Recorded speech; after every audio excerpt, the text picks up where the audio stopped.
Buenas noches, saludo con gran cariño al auditorio de Telefórmula que en este momento se enlaza con los trabajos de esta emisión. Agradezco mucho a quienes nos siguen a través de la radio y por supuesto las plataformas de internet. Y es viernes, qué gloria, y es Día Mundial de la Vida Silvestre. Hoy el dólar se cotizó, el peso se cotizó respecto al dólar en el mejor nivel de los últimos 5 años, 17.42 a la compra, 18.44 a la venta. Hoy tuvimos una pues muy acalorada polémica en el Instituto Nacional Electoral. Uno de los representantes de Morena, el diputado Eurípides, estuvo efectivamente ahí en el consejo y les llamó la mafia en el poder. Les dijo, a ver, díganos cuánto dinero se van a llevar. Ciro Muyarama les explicó y se nos vamos a llevar por concepto de liquidación, y le hizo los cálculos, ¿no? 3 meses más los 20 días por año, lo que corresponde a la liquidación, que por cierto está establecido en la ley. En un momento más le presento el fragmento de lo que dijo Ciro Murayama, pero acalorada al más no poder. El presidente de la República insistió en que el plan B pues pretende terminar con la burocracia dorada, y el secretario de Gobernación hoy detalló el asunto, volvió a hablar de Jacobo Molina, dice que tiene pues 14 años de ser uno de los mandamases. Bueno, escuche usted lo que dijo el presidente.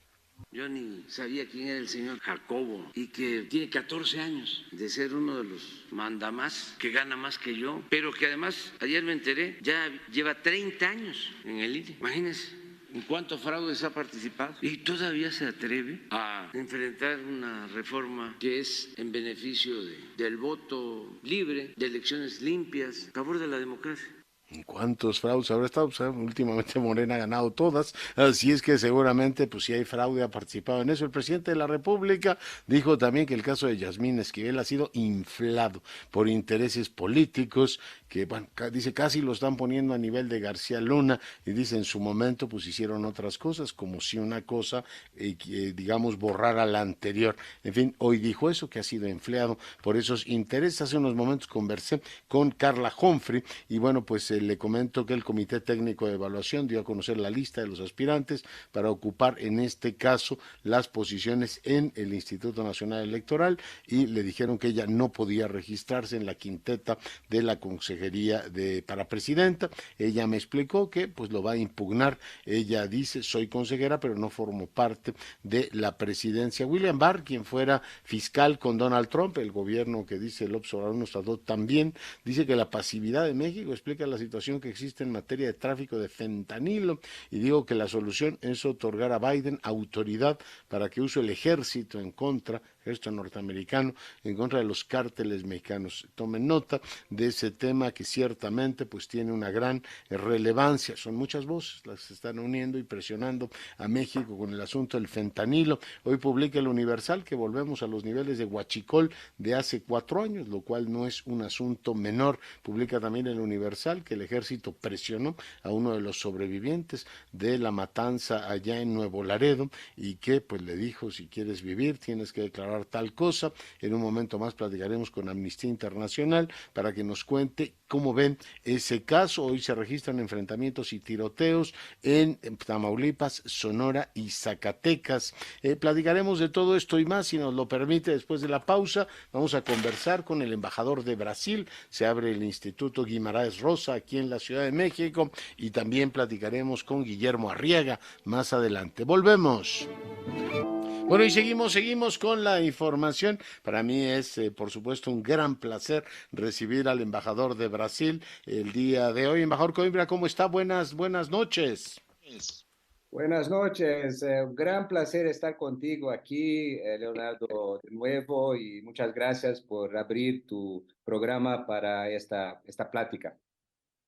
Encantado. Oiga, el Centro Cultural Brasil-México pasa a ser ahora el Instituto Guimarães Rosa. ¿Por qué no le cuenta al auditorio cuál es la idea que alienta esto, y si se puede tomar minuto y medio, dos, para recordar al auditorio, participar particularmente a los más jóvenes, por qué es tan importante en lengua portuguesa y para la literatura brasileña este personaje João Guimarães Rosa? Embajador.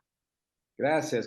Sí, pues es una decisión que Brasil tomó tenemos 130 representaciones alrededor del mundo, en 130 países.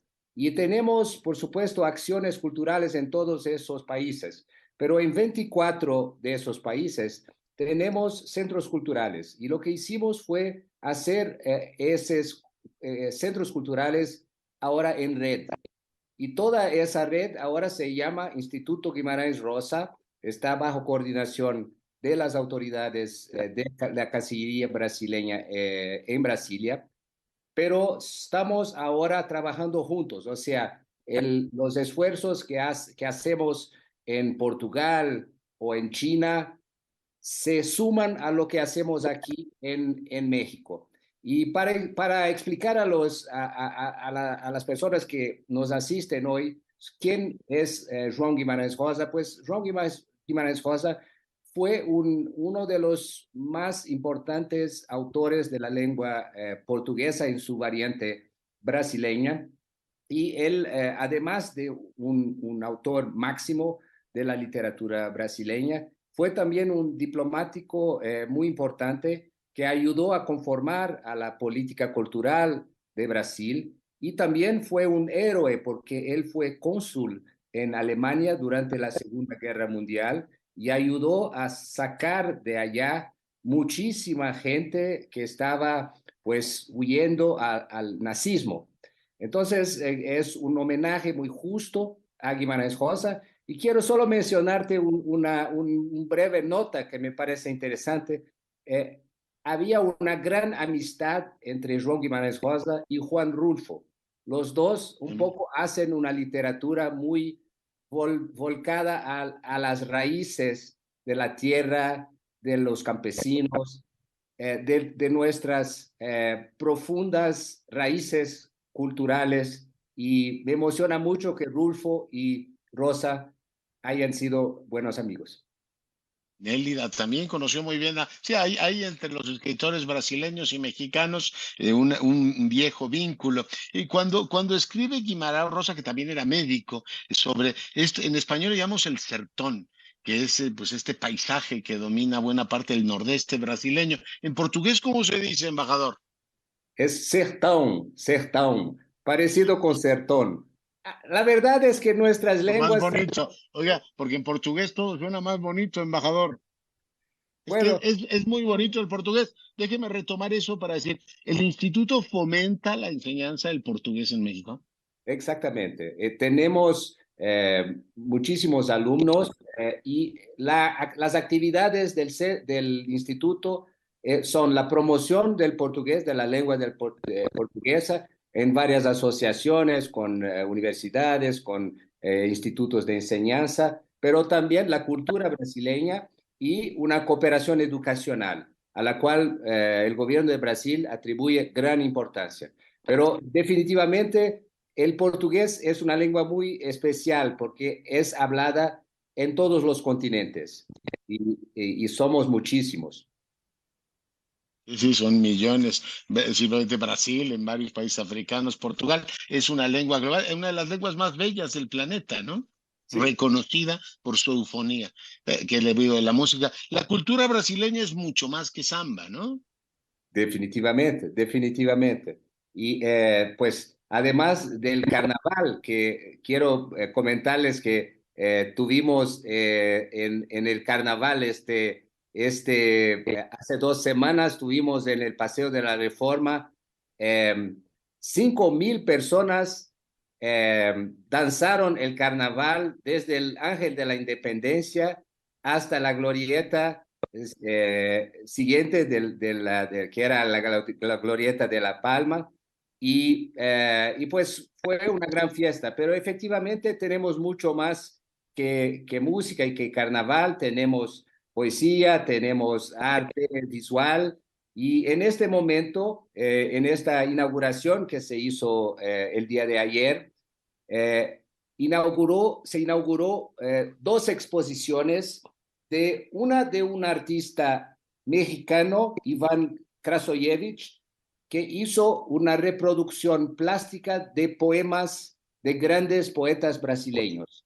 Y la otra exposición es de un artista, Tiago Méndez de Melo, que fue a Guadalajara y hizo una obra a partir de la cerámica de Guadalajara. Entonces, la propuesta nuestra del instituto es de justamente crear puentes, de ofrecer este diálogo entre culturas que, por supuesto, incluye la música, que es tal vez la mayor contribución que Brasil ha traído a la humanidad, pero es también literatura, artes visuales, poesía, arquitectura, danza, teatro. Y te comento también, disculpe si me extiendo un poco, pero Dígame, dígame.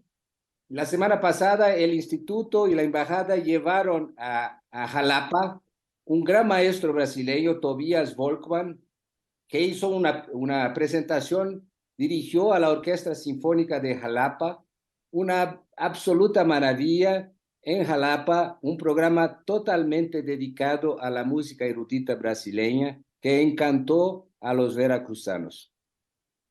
Ya. Oiga, pues qué bien todo eso. Hablaron los dos presidentes, tiene hablaron Lula y Andrés Manuel López Obrador. ¿Tienen ya una fecha? El presidente volvió a invitar a Lula. ¿De cuándo nos visitaría el presidente del Brasil?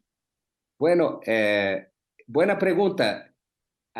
Hubo un entendimiento en esta conversación de la participación del presidente Lula en una cumbre que convoca el presidente López Obrador y a la cual acudirán diferentes jefes de Estado de nuestra región para discutir cómo mejor combatir la inflación, cómo encontrar caminos de acercamiento y de mayor integración, disminuir aranceles y pues encontrar maneras de ofrecer alimento de la mejor manera posible a nuestra población. Pero para Es contestarte, el 5 de abril y 5 esa de abril, distancia, entiendo, ¿no? exactamente, 5 de abril el presidente Lula estará con el presidente López Obrador y otros jefes de Estado de la región en esta cumbre.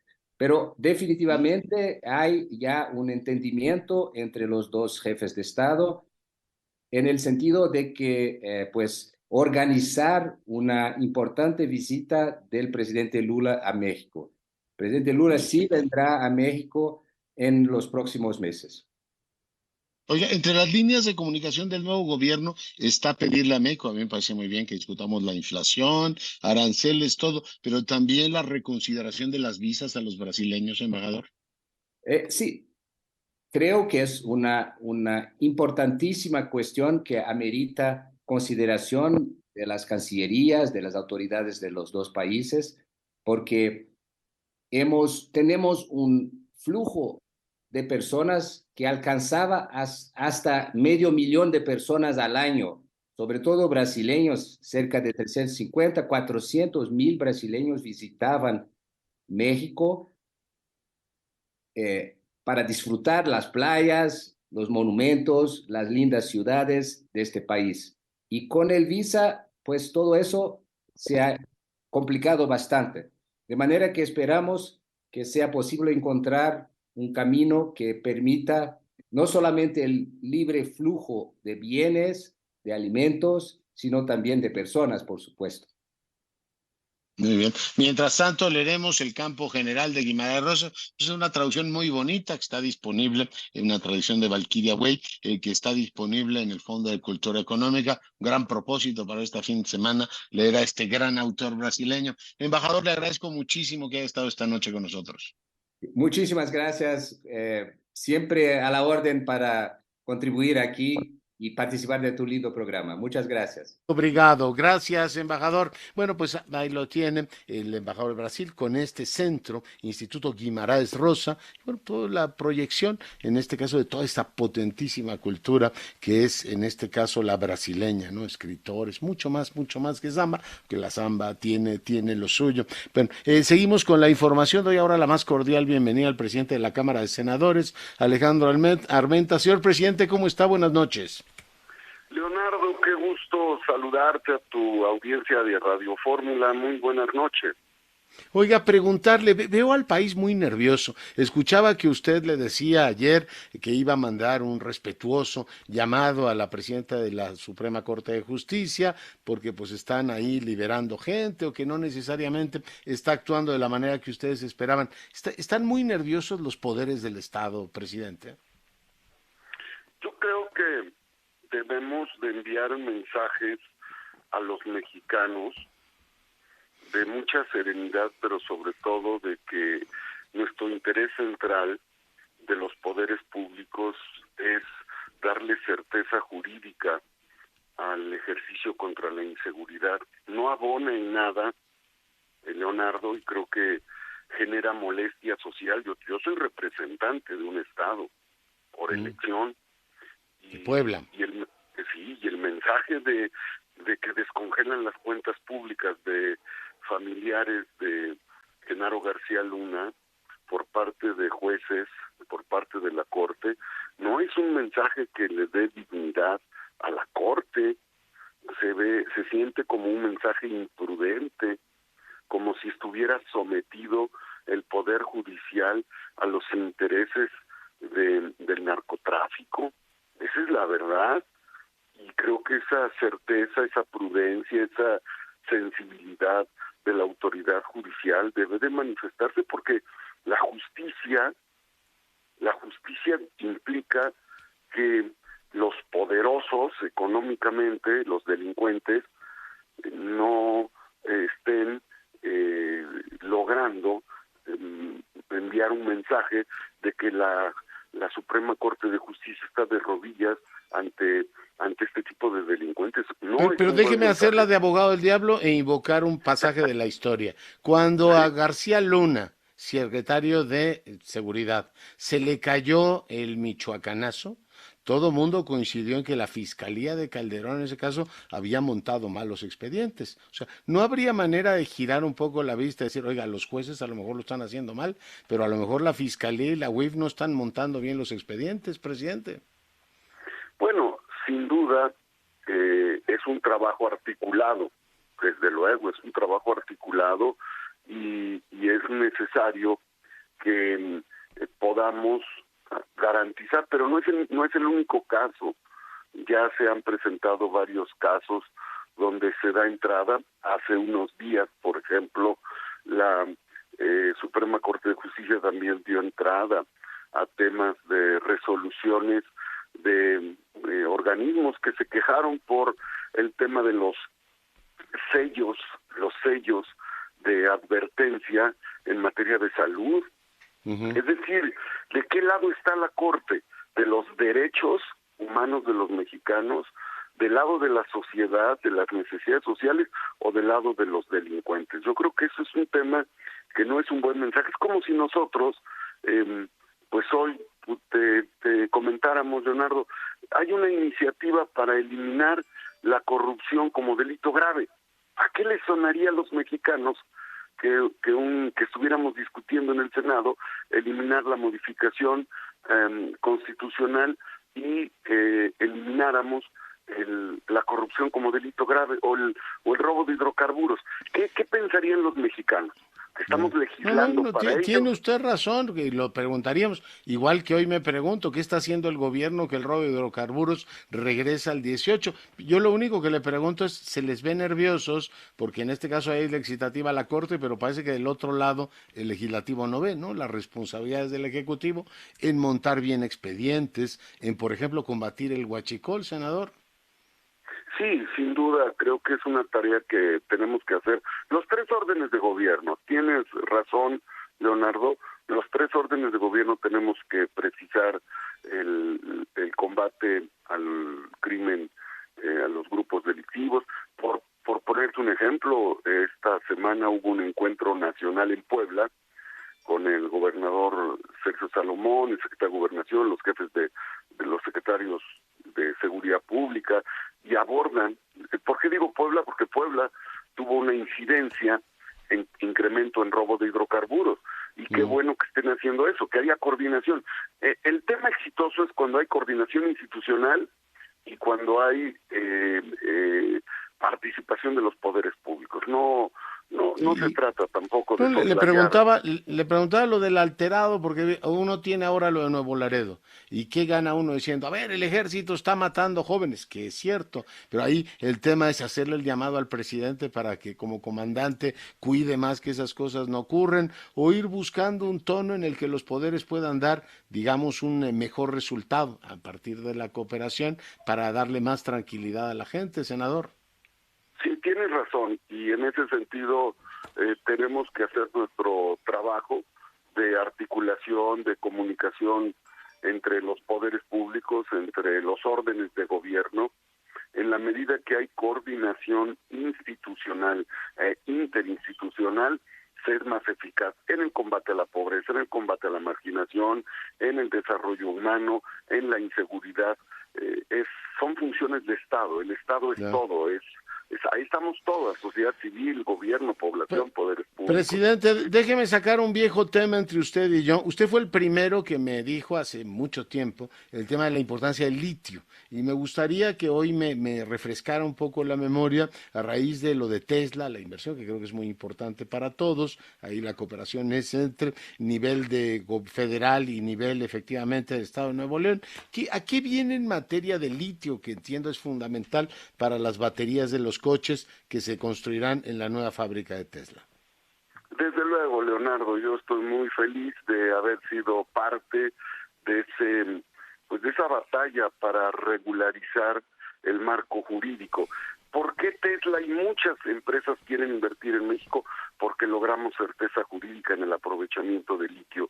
Hace 2 años nadie hablaba de litio, logramos una reforma a la ley minera, luego se hizo un decreto presidencial. El día 18 de abril del año pasado se crea el ente público Litio para México.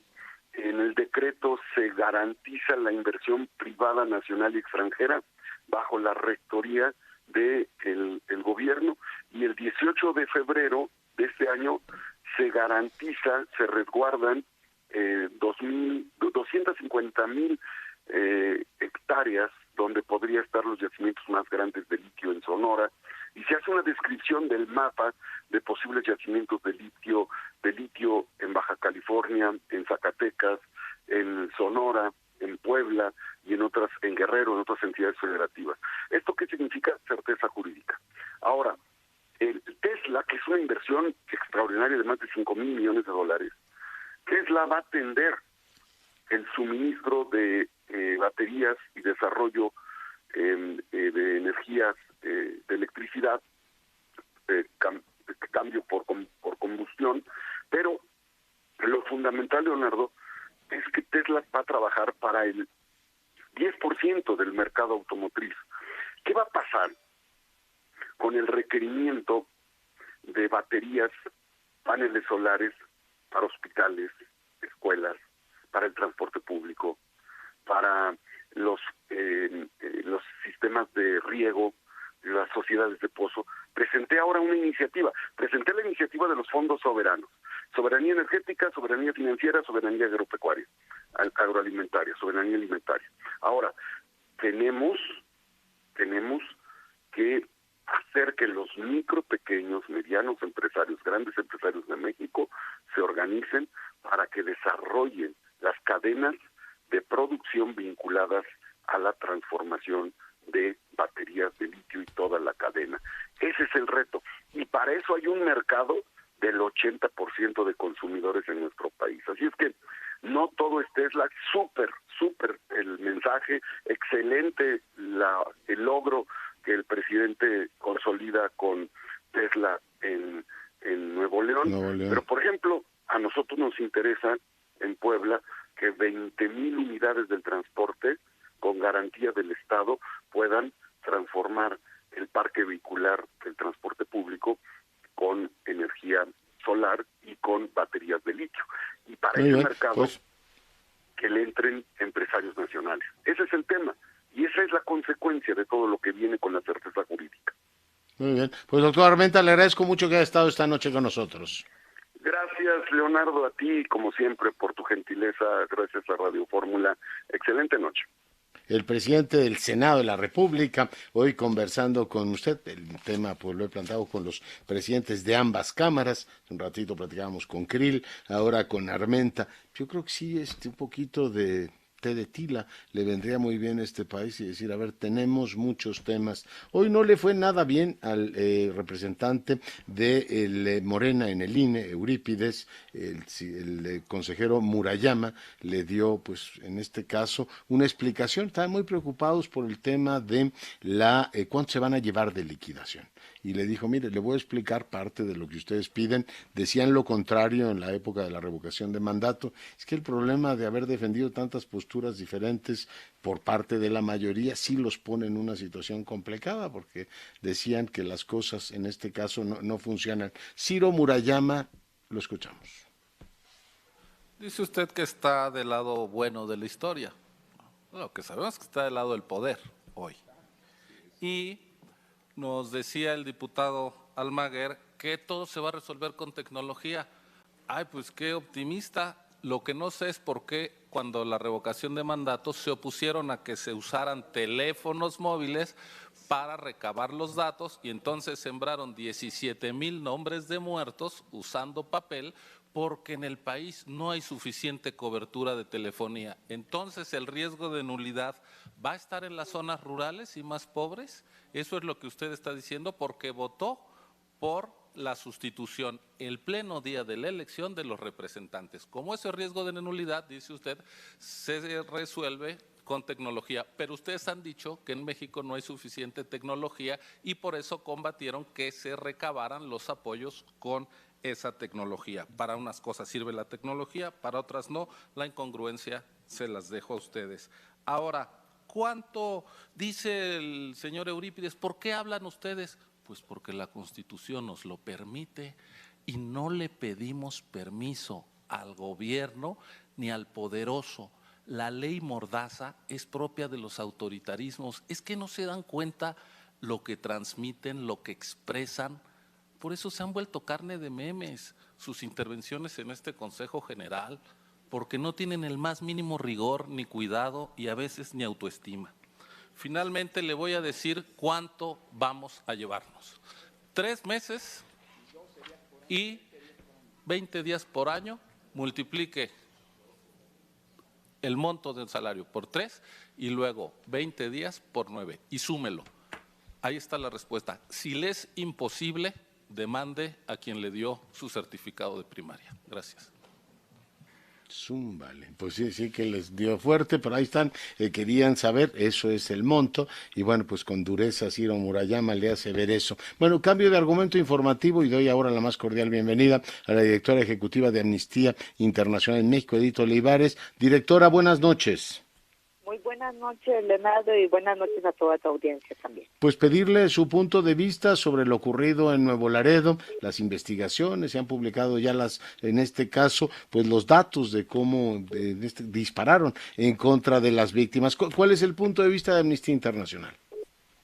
Sí, bueno, nosotras hemos expresado, bueno, primero quisiera dar mis condolencias a las familias de las personas que murieron, y señalar también que nosotras hemos externado nuestra preocupación por varios asuntos. El último, que es el que puedo mencionar, es el hecho de que se hayan iniciado investigaciones de manera simultánea, tanto en el orden militar como por la vía penal en un tribunal civil, en contra de militares en su probable responsabilidad por la muerte de estos 5 jóvenes que viajaban en una camioneta.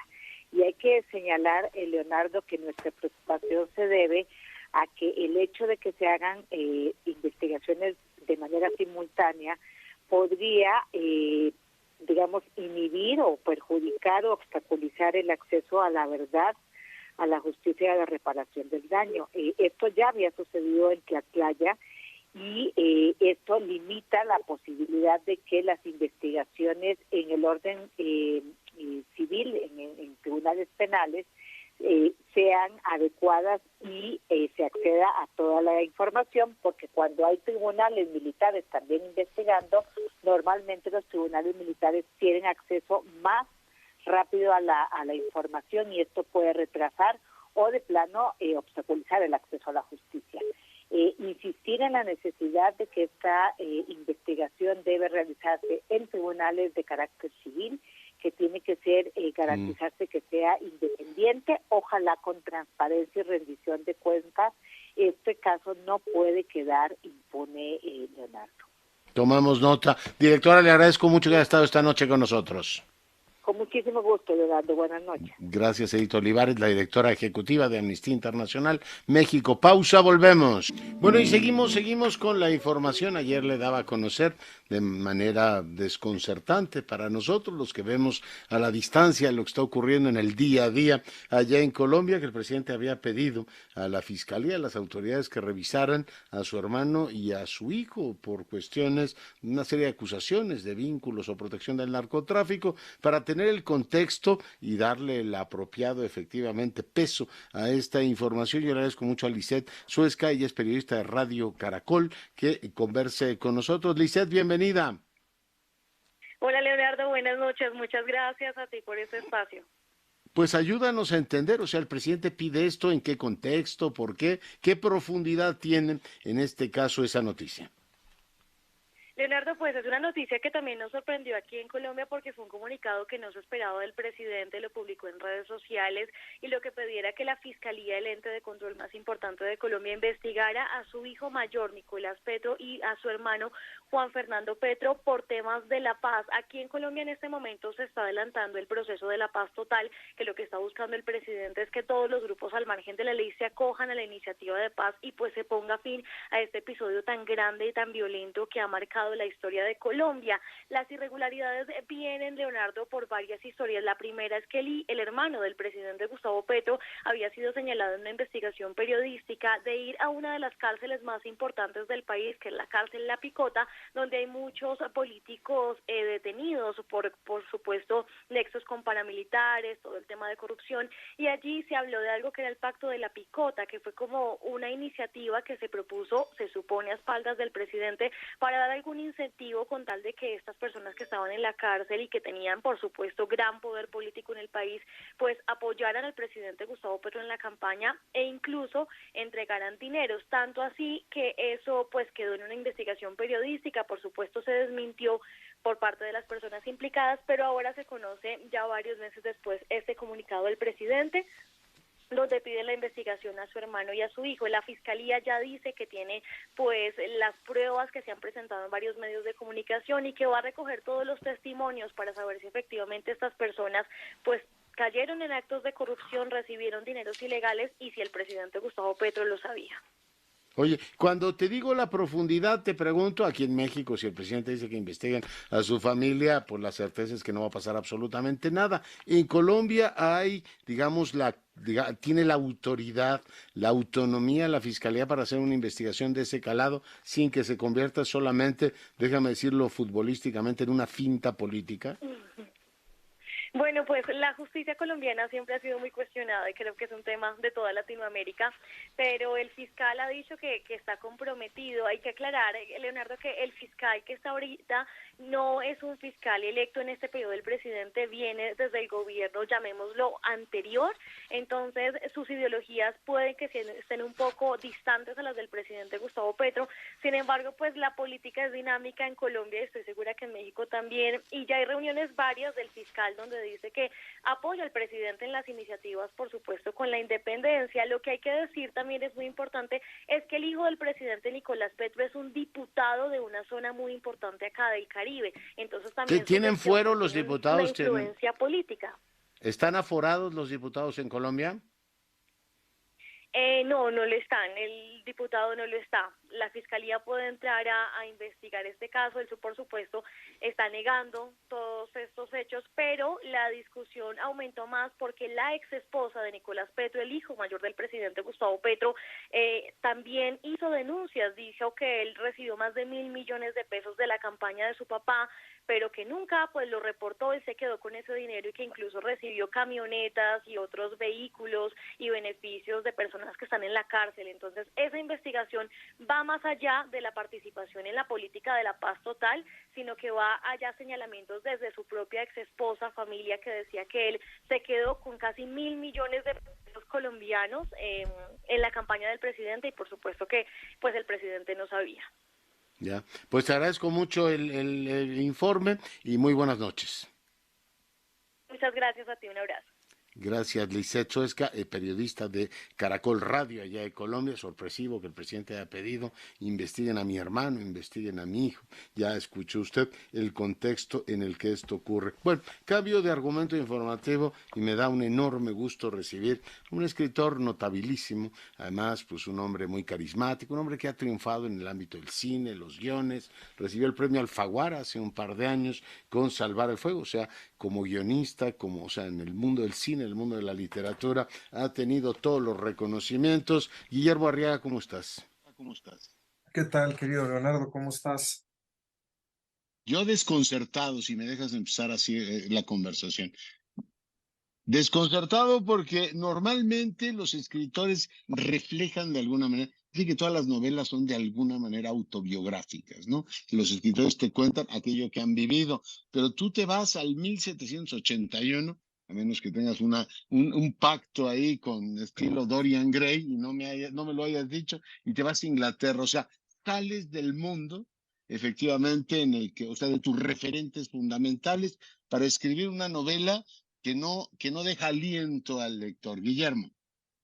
Mira, creo que lo más importante que quiero que caracterice mi carrera como escritor es el riesgo.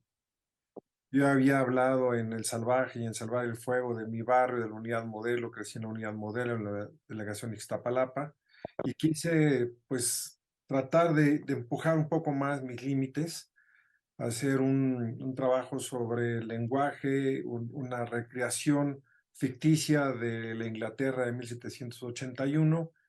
Y quiero decirte que en esta novela no usé palabras que no fueran acuñadas después de 1790. Fue una inmensidad de palabras que no pude usar. Por ejemplo, optimista no se usaba en 1790, ni reflexivo, ni pelvis, ni consultorio, ni torso. Entonces me forcé a tratar de escribir de una manera antigua, por así decirlo. Oye, además el libro está escrito de una manera sumamente ágil, no estableces capítulos. Yo he dedicado pues varias horas ya a la lectura del libro, por cierto, apasionante, pero optas por escribir de corrido sin capítulos. Mira, quise reproducir la forma en que se escribía en el siglo XVIII. Como las cajas tipográficas se hacían a mano, le pedían a los escritores que no dejaran espacios. Entonces se escribía de corrido y traté de reproducir esa forma de escribir en el siglo XVIII, pero también me di cuenta que no poner puntos y seguidos, sino comas, crea una cadencia y crea otro ritmo que espero que haga que el lector se involucre de manera más profunda con la obra. No, no nos das tregua, son 487 páginas, Guillermo, y ciertamente va a un ritmo. Vas descubriendo de alguna manera cosas que le ocurren al personaje, se empieza a cuestionar cosas, ¿no? O sea, se empieza a cuestionar su propia condición. Supongo que el siglo de las luces, el siglo XVIII, es este siglo en donde la gente empieza a decir, oiga, yo no tengo por qué vivir una vida predeterminada, ni en el cielo, ni por mi nacimiento. Es muy interesante tu personaje. Sí, el personaje se llama William Burton en honor a William Shakespeare y Richard Burton, el famoso explorador inglés, no el actor. Y William Burton es el heredero, es el primogénito de una casa noble, es un noble, va a ser conde, y su padre lo manda a visitar las aldeas que están comprendidas dentro de su inmensa propiedad. Es parte de su patrimonio, ¿no? Evergreen. Evergreen, exacto. Y ahí, en una de las aldeas, descubre entre las vacas, entre unos corrales, una figura blancuzca y se acerca y es un ser humano que está atado dentro del corral desnudo y se da cuenta que es un ser humano que ha sido ahí amarrado porque los aldeanos no saben si es un animal o un ser humano. Obviamente es una persona que nació con una discapacidad. Los curas no los bautizaban, no tienen nombre y no tenían certeza que fuese humano o cualquier otro ser, Guillermo. Exacto. No los bautizaban y tampoco los mataban porque no sabían si eso iba a provocar la ira de Dios y decían que Dios decida, los vamos a dejar a la intemperie, a crearlo como animal y ya que Dios decida. Y esto impacta mucho a William Burton, que tiene apenas 15 años, se empieza a obsesionar con el tema y decide decirle a su padre: quiero estudiar medicina, lo cual provoca la furia del padre. Le dice: pues te vas exiliado, no puedes volver jamás, no puedes volver a tener contacto con tu familia. Y a partir de esa soledad, William Burton va a empezar a descubrir la medicina y la ciencia del siglo XVIII en el afán de ayudar. Eso es interesantísimo, porque es este pragmatismo, muy británico, por cierto, de la filosofía. Es decir, tú vas aprendiendo la verdad a partir de lo que ven, ¿no? De los borregos, de todas estas, los animales en general. Ese contacto con la naturaleza es lo que lo lleva a tratar de entender por qué estamos hechos como estamos hechos, y viene esta pasión por la medicina. Sí, y fíjate que, contrario a lo que mucha gente piensa, que el siglo XVIII fue un siglo racionalista, los científicos del siglo XVIII sí usaban la lógica y usaban el pensamiento crítico, pero pensaban también como artistas, eran un poco locos. El más aclamado de ellos, William Hunter, que existió, por ejemplo, se inoculó sífilis y gonorrea para ver qué pasaba consigo mismo a 2 semanas de casarse. Y su esposa le dijo: ¿sabes qué? No me estoy curando, vamos a esperar. Eso se llama ánimo de experimentación. Sí, y aquí quiero que se vea todo lo que tiene que ver con la ciencia y cómo cambió el paradigma de la mentalidad europea la, cuando llegaron saberes de las colonias británicas, por ejemplo, saberes de médicos de la India que estaban muy avanzados, saberes de médicos australianos o del Medio Oriente, productos que venían de otros países y que cambiaron por completo la manera de verse a sí mismos como seres humanos en el siglo XVIII. El personaje tiene una vida, digamos, amorosa, un primer fracaso, ¿no? Se muere la novia que tanto le ilusionaba, pero de alguna manera él también cuestiona, ¿no? Este orden, aunque él era un noble, él tenía, digamos, estaba llamado a tener una vida acomodada y gloriosa, empieza a cuestionarse ese orden del universo, ¿no? La sociedad con roles ya predefinidos. Guillermo. Sí, él se da cuenta que es un hombre prisionero de sus privilegios, de esta predeterminación. Dice: yo no quiero administrar, yo no quiero gobernar, yo no quiero estar... La mafia de la nobleza, diríamos ahora. Exacto, con la pompa o el La guapo. mafia del poder, garantizado por la cuna. Sí, y dice: no, yo quiero hacer otra cosa, me voy a aburrir soberanamente.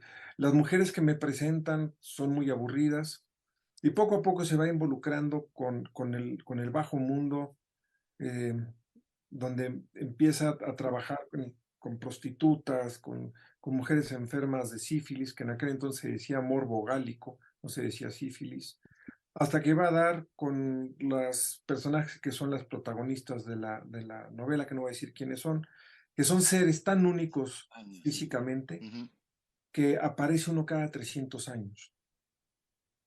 Son seres que no, es muy difícil de que aparezcan en la vida, y ha de haber de 10 a 20 seres con estas características en los últimos 3000 años. Entonces, cuando llega al conocimiento de las extrañas, William Burton se enfrenta a un enigma y a un laberinto que tienen que explicarse él y los científicos de la época. Ese fascinante libro se lee de una manera, bueno, pues sin parar, ¿no? Es un libro que, como decimos, no da respiro al lector. Entonces, técnicamente te costó mucho. Dices: no utilizo palabras ni léxicos previos a esa etapa. Es decir, todo un trabajo lexicográfico verdaderamente casi bizantino, Guillermo. Sí, la verdad me puse a investigar palabra por palabra a ver si correspondía o no antes de 1790. También suprimí la palabra qué, por qué y aunque. Y el quitar ¿Y el qué eso? me hizo reelaborar. Es que yo quería que tuvieran la sensación del siglo XVIII. Y al reelaborar las frases sin el qué, tienen, tienen un aspecto un poco más elegante, por así decirlo, ¿no? O por lo menos no común a lo que está acostumbrado el lector ahora. Todo es para que la gente se sienta que está leyendo una novela en el ámbito del norte de Inglaterra y en 1781. Pues yo no soy experto en el tema, pero sí, ciertamente es muy convincente. ¿Qué te dicen los que saben? ¿Lo lograste? Pues algunos expertos en historia del lenguaje y en historia de Inglaterra me han dicho que por el momento sí. Esperemos ver Oye, qué es sucede. una obra monumental, ¿no? ¿Cuánto le dedicaste a esto? Le dediqué 2 años y meses a la Poco novela. me parece, ¿eh? Es digamos, una obra muy bien concebida y yo recuerdo una que me encantó, también parecida a la tuya, una de Sloterdijk, que también es en el 18, y es todo el pensamiento racional, y lo ubica de una manera así, también fascinante en forma de novela. Pues sí, 2 años y pico para un monumento así. La verdad es que sí, se ve que cuando te dedicas, Guillermo. No hago otra cosa más que escribir y soy adicto a escribir. Sí, está. Pero con respecto a las otras que tengo yo, por ejemplo, Salvar el Fuego, que El son, salvaje. o El Salvaje, que sí son bastante más amplias y me tardé bastante más que al escribirlas. Y este tema, te digo, me apasionó, no sé de dónde me llegó la idea, la verdad. Yo iba en una carretera en Tejana y de pronto llegó necesito este, contar esta historia, se la platiqué a mi amigo Sergio que venía manejando, luego se lo conté a mi mujer y a mis hijos, a mis padres, y decían, bueno, está un poco loca la historia, pero a ver qué resulta. Si tú quieres, no te vamos a detener. Oye, lo del ajedrez sí supongo que es una cuestión personal, ¿no? Es una cuestión personal, sí, me encanta el ajedrez. Y cuando he jugado con jugadores que no son grandes maestros, sino normales, procuro jugarles de manera poco ortodoxa. Ya sabes, en el ajedrez hay que ganar el centro y me gusta ir por los extremos y eso los confunde. Sí, sí, en este caso lo pone, ¿no? Como ir rompiendo paradigmas. Supongo que en el 18 era tremendamente revolucionario. Tú te morirás de risa con tus rivales en el ajedrez, ¿no? No, y el ajedrez creo que ayuda a pensar. Es un juego diseñado para que los militares aprendieran a pensar y tiene cuestiones filosóficas. Yo creo que es de los juegos más profundos de mesa que podemos practicar. Oye, pues enhorabuena por Extrañas, verdaderamente un libro monumental que lo seguiré leyendo este fin de semana y ya te contaré mi última impresión. Te agradezco muchísimo el tiempo y pues nos vemos la próxima, Guillermo.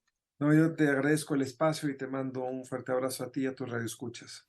Extrañas, Guillermo Arriaga, un libro, si lo agarra, no lo suelta. Y es además una belleza enorme, te va explicando cómo avanza efectivamente la vida de este personaje, los desafíos que va encontrando y lo demás ya lo escuchó en voz del autor el día de hoy, está publicado en Alfaguara y bueno, pues sigue la tradición de esta ya pues muy consolidada carrera literaria de Guillermo Arriaga. Con esto nos vamos, yo soy Leonardo Curcio, a nombre de todo el equipo le agradezco su preferencia, sigue nuestras frecuencias, disfrute el fin de semana todo lo que pueda y sea rabiosamente feliz. Se lo merece.